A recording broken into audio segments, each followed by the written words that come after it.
മാത്യു സാറിൻ്റെ ഈ കഥകളൊക്കെ കേട്ടപ്പോൾ ഒരു വലിയ ഇൻസ്പിറേഷനാണ്. ഞാനും കുട്ടിക്കാലത്ത് പഠിക്കുന്ന സമയത്ത് NCCയിലൊക്കെ ഉണ്ടായിരുന്നു.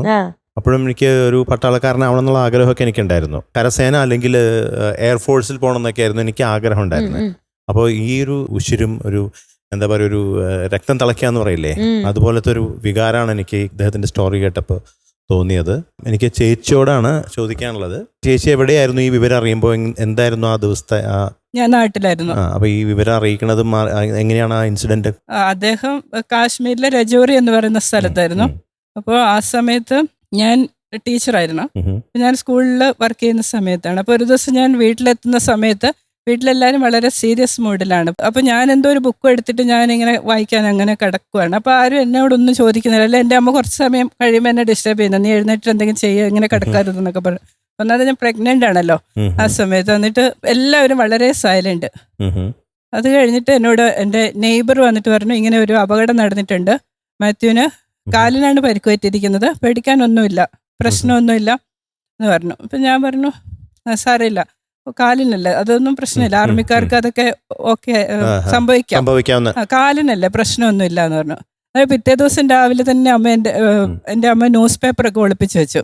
ന്യൂസ് പേപ്പർ ഒന്നും കാണുന്നില്ല. അപ്പോൾ പിന്നീട് എനിക്ക് എന്തോ സംശയം തന്നെ. എല്ലാവരും ഇതുപോലെ സൂചന തരാറുണ്ട്, എന്തും സംഭവിക്കാം, പേടിക്കൊന്നും വേണ്ട, അങ്ങനെയൊക്കെ പറയും. മാത്യു എപ്പോഴും പറയും, ഞാൻ എന്തോ ഒരിക്കലും സ്വപ്നം കണ്ടിട്ട് എന്തോ ഇങ്ങനെ ചോദിച്ചപ്പോൾ എന്നോട് പറഞ്ഞു, ഞാൻ മാത്രം ഒറ്റയ്ക്കൊന്നും അല്ലല്ലോ അവിടെ, ഞങ്ങൾ പട്ടാളക്കാര് ഒരു ഗ്രൂപ്പ് ഉണ്ട് അവിടെ, അവർക്ക് എല്ലാവർക്കും ഉണ്ട് കുടുംബം, അങ്ങനെ നീ സെൽഫിഷ് ആയിട്ട് നിന്നെ പറ്റി മാത്രം ചിന്തിക്കുന്നതുകൊണ്ടാണ് ഇങ്ങനെ എന്നൊക്കെ പറഞ്ഞിട്ട് അങ്ങനെയായിരുന്നു എന്നോട് പറഞ്ഞിരുന്നത്.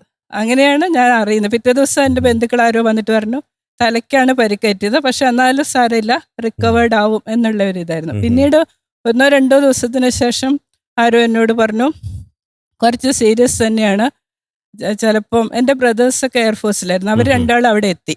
അപ്പോൾ അവർ എന്നിട്ട് എൻ്റെ അമ്മയോട് പറഞ്ഞു, മാത്യു വളരെ സീരിയസ് കണ്ടീഷനാണ്, തിരിച്ചു വരുമെന്ന് തോന്നുന്നില്ല, എന്നിട്ട് എന്തായാലും അവളോട് വേഗം വരാൻ പറ, ഒന്ന് മരിക്കുന്നതിന് മുമ്പ് കാണട്ടെ എന്ന് പറഞ്ഞു. കല്യാണം കഴിഞ്ഞിട്ട് എത്ര വർഷമായിരുന്നു? കല്യാണം കഴിഞ്ഞിട്ട് 2.5 വർഷമായിരുന്നു.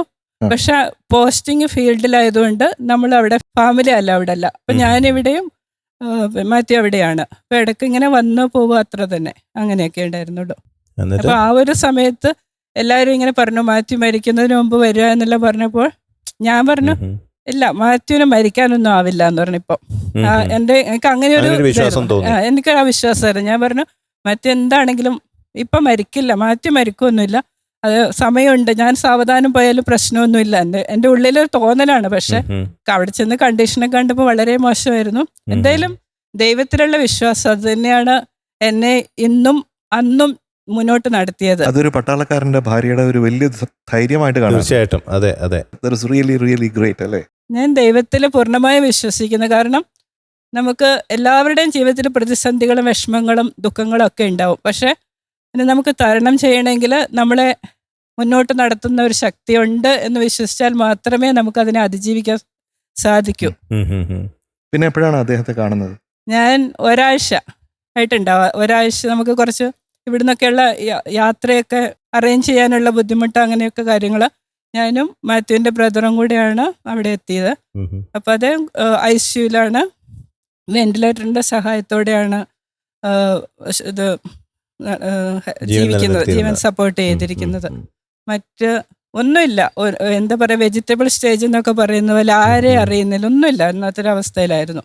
പിന്നെ 1 മാസമൊക്കെ കഴിഞ്ഞാണ് അദ്ദേഹം പതുക്കെ കണ്ണ് തുറക്കുന്നത് തന്നെ, കണ്ണ് തുറക്കുന്നത്, കൈയൊക്കെ ചെറുതായിട്ട് ചലിപ്പിക്കുന്നത്. പിന്നെ പതുക്കെ പ്രതീക്ഷയായി ജീവിതത്തിലേക്ക് തിരിച്ചു വരും എന്നുള്ള, അങ്ങനെയൊക്കെ. മോന് ഇങ്ങനെ ഉള്ള ആഗ്രഹങ്ങളുണ്ടോ, പട്ടാളത്തിൽ വരണമെന്നോ അങ്ങനെ എന്തെങ്കിലും? പിന്നെ അങ്ങനെ ഉറപ്പിച്ച് പറഞ്ഞിട്ടൊന്നുമില്ല. ശരി. കാരണം ഇതിനു മുമ്പ് ഒരു സീസണിൽ ഇതുപോലെ ഒരു ഉദ്യോഗസ്ഥൻ വന്നു, അദ്ദേഹം മരിച്ചുപോയിരുന്നു, അതിൻ്റെ ഫാമിലി ഇവിടെ വന്നിട്ടുണ്ടായിരുന്നു. അപ്പോൾ ആ മോന് ഭയങ്കര വാശിയായിരുന്നു, വീണ്ടും പട്ടാളത്തിൽ ചേരണം, അവർക്കെതിരെ യുദ്ധം ചെയ്യണം എന്നുള്ള രീതിയിൽ ഒരു വാശി. അവൻ ഇത്രയധികം നല്ല ഡിസിപ്ലിനുള്ള ലൈഫാണല്ലോ ആർമിയിലെ, ഹാർഡ് വർക്ക്, ഡിസിപ്ലിന്, അതൊക്കെ എനിക്ക് ഇത്ര കാലമായിട്ടും, ഞങ്ങൾ കല്യാണം കഴിഞ്ഞ് 25 വർഷം കഴിഞ്ഞിട്ട് ഇപ്പം ഡിസംബറിൽ പൂർത്തിയായി, എനിക്ക് മാത്യുവിന്റെ ഡിസിപ്ലിനെ ഒന്നും ഇപ്പോഴും എത്തിപ്പിടിക്കാൻ പറ്റിയിട്ടില്ല. അത്രയും എൻ്റെ മോനും കുറച്ച് എന്നെ പോലെയൊക്കെ തന്നെയാണ്. മാത്യു സാറിന്റെ ആ പോരാട്ടം, ആ സമർപ്പണം, ആ ത്യാഗം, നമ്മുടെ രാജ്യം അദ്ദേഹത്തിന് ശൗര്യചക്ര പുരസ്കാരം നൽകി ആദരിച്ചിട്ടുണ്ട്. അത് 2004 അതിപ്പോൾ ഓർക്കുകയാണ് ഈ നിമിഷത്തിൽ. എനിക്ക് സല്യൂട്ട് ചെയ്യാനൊന്നും അറിഞ്ഞുകൂടാ. എനിക്ക് അറിയാവുന്ന രീതിയിൽ ഒരു ബിഗ് ഞങ്ങളും അതെ നമ്മളെല്ലാവരുടെയും 2003 മാത്യുവിന് പരിക്കേൽക്കുകയും ഇത്രയും ഏകദേശം 80% ഡിസേബിൾഡ് ആവുകയും ചെയ്തു. അപ്പോഴാണ് ആർമിയിൽ 2 ഓപ്ഷനുണ്ട്. ഒന്നെങ്കിൽ പുറത്തു പോവാം, അല്ലെങ്കിൽ സർവീസിൽ തുടരാം.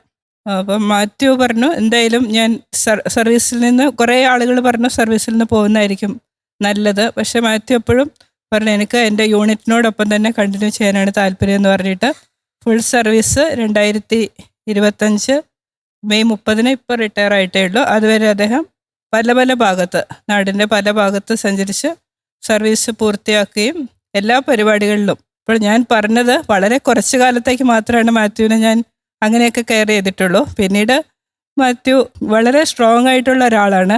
ഇപ്പോൾ ഒരു സഹായം പൊതുവെ ആരോടും ചോദിക്കുന്നൊന്നും ഇഷ്ടമില്ല. എല്ലാ കാര്യങ്ങളും സ്വന്തം ചെയ്യണം എന്നുള്ള വാശി പോലെ അദ്ദേഹം ചെയ്യാറുണ്ട്. എനിക്ക് അത്രയധികം ബുദ്ധിമുട്ടൊന്നും ഉണ്ടായിട്ടില്ല. പിന്നെ ആർമിയിൽ നിന്നുള്ള സപ്പോർട്ട് നമുക്ക് പറഞ്ഞ് നന്ദി പറയാൻ പറ്റാത്ത അധികം സേവനങ്ങൾ ഞങ്ങളുടെ യൂണിറ്റ് 3 റെജിമെൻ്റ് തന്നിട്ടുണ്ട്.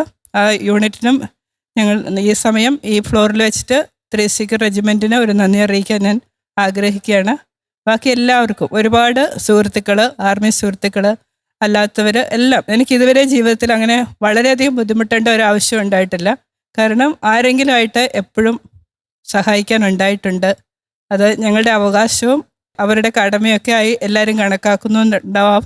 അതുകൊണ്ട് അങ്ങനെയൊക്കെയാണ് എൻ്റെ ജീവിതം. ഞങ്ങൾ ഇത്ര കാലം പോയത്, ഇനിയുള്ള കാലവും അങ്ങനെ തന്നെ പോകുമെന്ന് വിചാരിക്കും. ഞാൻ പറഞ്ഞു കേട്ടിട്ടുണ്ട്, once a soldier will be a soldier for the entire life.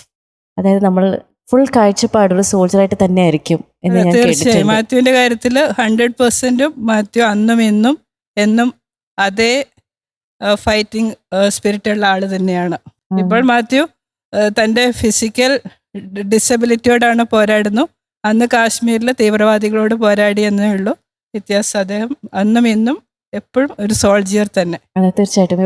ഇവിടെയുള്ള എല്ലാ ജവാന്മാരും അതേ പോളിസി ആയിരിക്കും. Once a soldier you are always a soldier for the entire life. Retire ആയാലും അല്ലെ, you are always ready to serve.